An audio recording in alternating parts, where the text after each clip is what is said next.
शेतकरी मित्रांनो, कृषी उत्पन्न बाजार समिती सेलू परभणी जिल्ह्यातील आपल्याकडे सेलूची पहिली पावती अवेलेबल आहे. त्यामध्ये 7,900 रुपयांचा नंबर 1 क्वालिटी कापसाला भाव सेलूमध्ये मिळालेला आहे. आपल्याकडे सेलूची दुसरी पावती आहे, त्यामध्ये 7,990 रुपयांचा एक भाव सेलूमध्ये कापसाला मिळालेला आहे. आपल्याकडे सेलूची तिसरी पावती आहे, त्यामध्ये 8,030 रुपयांचा नंबर 1 क्वालिटी कापसाला भाव सेलूमध्ये मिळालेला आहे. शेतकरी मित्रांनो, आज सेलू येथे जास्तीत जास्त कापूस भाव होता 8,030 रुपये.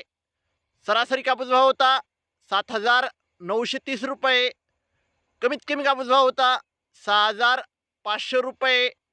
शेतकरी मित्रांनो, जर तुम्हाला व्हिडिओ आवडला असेल तर व्हिडिओ लाईक करा. चॅनलवर नवीन असाल तर चॅनलला सबस्क्राईब करा आणि व्हिडिओला तुमच्या गावातील व्हॉट्सअप ग्रुपवर शेअर करा. धन्यवाद. जय जवान, जय किसान.